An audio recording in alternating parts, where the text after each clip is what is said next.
Today's book is called The Full Belly Bowl. It was written by Jim Aylesworth and illustrated by Wendy Anderson Halperin. It tells the story of a very old man and a wee small man. Some parts of the story could have really happened, but other parts could not have happened. So this book is a fantasy, just like the book we read earlier, The Egg. In a tiny house at the edge of a forest, there once lived a very old man and a cat. The cat, whose name was Angelina, was white with patches of black, and the very old man thought that she was just about the sweetest cat in the whole world. On the day that this story begins, the very old man, hungry as usual, left Angelina on the sunny doorstep and went off into the forest in search of wild strawberries. How do we know that this little old man is poor? Well, it says he was hungry as usual, which means that he must be hungry a lot. And we can assume that if he had money, he would buy food so he wasn't hungry. He had not gone far when he heard the sound of a small voice in great distress. At once, the very old man picked up a stick and ran toward the voice. In a small thicket of trees, he found that a fox had taken hold of a wee small man and was trying to carry him away. "Stop!" shouted the very old man, and he threw the stick, hitting the fox on the rump. Startled, the fox dropped his prey and ran off into the brush. In this case, prey means something an animal hunts for food. What is the fox going to do with the wee small man? It must mean he's going to eat them. But foxes don't harm people, so why would this fox want to harm the wee small man? Maybe because he's so small he didn't know he was a man and not a little animal to eat. The very old man could see that the wee small man was injured and needed some help, so he gently lifted him into his arms and carried him home. Once there, he bandaged the wee small man's leg and set about making him comfortable. He was curious, of course, about the wee small man and where he came from, but he was too polite to ask, and the wee small man didn't say. Nevertheless, for the next 3 days, the very old man extended his guest every courtesy and shared generously from his meager pantry. He even mended the wee small man's torn vest. Each day, the wee small man grew stronger, and the two of them got along very well. Then, on the morning of the 4th day, the wee small man was gone without a word. Why was the wee small man weak? Well, remember, he was carried around by a fox in his mouth. A few days later, the very old man found a letter on the doorstep. It was held beneath the rim of an overturned bowl. The letter was so small that the very old man had to hold it with his fingertips. Dear friend, in appreciation of your kindness and generosity, I leave you this full belly bowl. You need never know hunger again. Use it wisely, or it will be a burden. To empty, pour it out. When not in use, store it upside down and out of reach of children.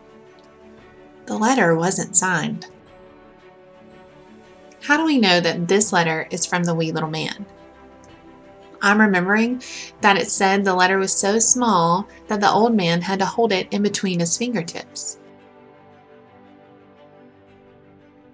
Clearly, the bowl was a gift from the wee small man, wherever he was, and it was intended to be used for food. Around the top of the bowl, there were words written in a language that the very old man had never seen. What on earth is a full belly bowl? Wondered the very old man as he sat at the table with his cat, Angelina. It was larger than the other bowls he owned, and prettier, too, with decorations of flowers and mysterious birds. So that evening, the very old man prepared a stew and poured it into the full belly bowl. As usual, he began to eat, yet after eating and eating and eating, the bowl was still as full as when he began. He ate and ate and ate some more, and still there was no change. Finally, he poured the stew out into another bowl for Angelina, and at last, the full belly bowl was empty. But the very old man certainly wasn't, and neither was Angelina. She was used to catching mice for her dinner and had never had more than a scrap or two from the table in her entire life. Both had to lie down, and when they did, they fell asleep. Good readers always think about their own lives when they read. They make connections between what happens in a story and what has happened to them. I know what the old man and Angelina were feeling because I get very sleepy sometimes when I eat too much. The very next morning, the very old man was in for a big surprise. The house was completely gray with cobwebs. They were everywhere, hanging from the rafters, sagging between the pictures on the wall, covering the mantel, covering the cupboard, covering his chair. It looked as if he had been asleep for years and years instead of just for a single night. Then he saw the spiders. One after the other, they were streaming out of the full belly bowl. So it works with other things, thought the very old man. Quickly he turned the bowl over, and the parade of spiders stopped. Why were there so many spiders?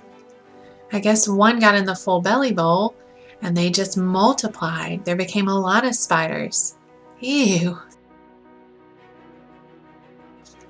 The very old man spent the next weeks ridding the house of spiders and getting used to using the full belly bowl properly.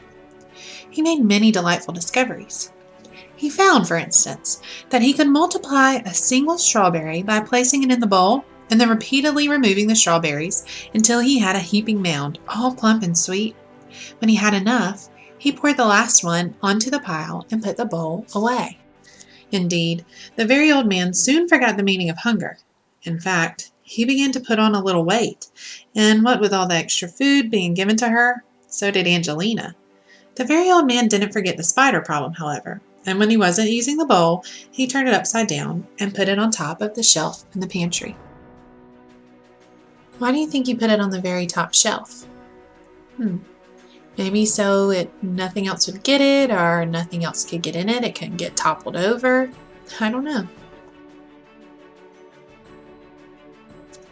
Then one morning, he made another exciting discovery. He had finished breakfast and was returning the bowl to the pantry when a button popped off his vest. It landed in the full belly bowl. When he reached in and took it out, it was immediately replaced by another one, in the same way that the spiders and the strawberries were. It made him wonder what would happen if he put a coin in the bowl. And though the only coin he had was a copper penny, he decided to give it a try. To his delight, it worked. Each time he took a coin from the bowl, he found that another had taken its place.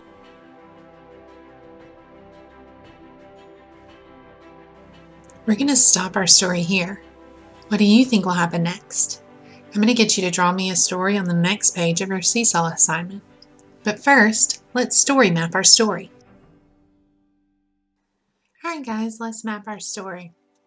Remember, first we want to decide what the setting of our story is. When we talk about the setting, we really just mean where they are. So when I think about the story, the full belly bowl that we've read part of, we know that the first part, or in this part of the story, the setting where they are is in his house, his like cabin-y looking house, right? That's where they mainly are. And he does go out into the field for a little bit. You remember that part? Here's his house. Here's his chimney. Okay. Here's his door. Can even draw his little chair he's always sitting in. See? Oh, goodness. All right, there's his little chair. Okay, so there's his house that he stays in. Now I want to think about who the characters in that story were. Okay, there are two characters that we really talk about. Remember, characters are just the people or the animals that the story is about. So when I think about this story, and the main character is really the very old man, right? So here, oh, come here, you. Here's his head. Okay, and he has that gray, that cool gray hair. So let's pick some gray. Oh, I need to get a pen. Whoops. All right, so here he is. We'll get his gray hair. Let's do it with a crayon because it'll just look a little better. Okay. All right, and so here's his hair right here. He's got a bald head up top, doesn't he? And he's got that long beard, gray beard. Okay, so here's his beard. And now let's give him some eyes. And a nose. and a mouth. Okay, so that's the very old man. And then also there's the wee little man. So if you're going to make the wee little man, he needs just a little teeny tiny head, doesn't he? And he had kind of brown hair. So we'll go back and we'll get some brown. It's kind of this color. Okay, and we'll give him some hair. And then we'll give him little eyes and a little mouth and a little nose too. I don't think I can fit a nose on there. All right, so there's the very old man and the wee little man.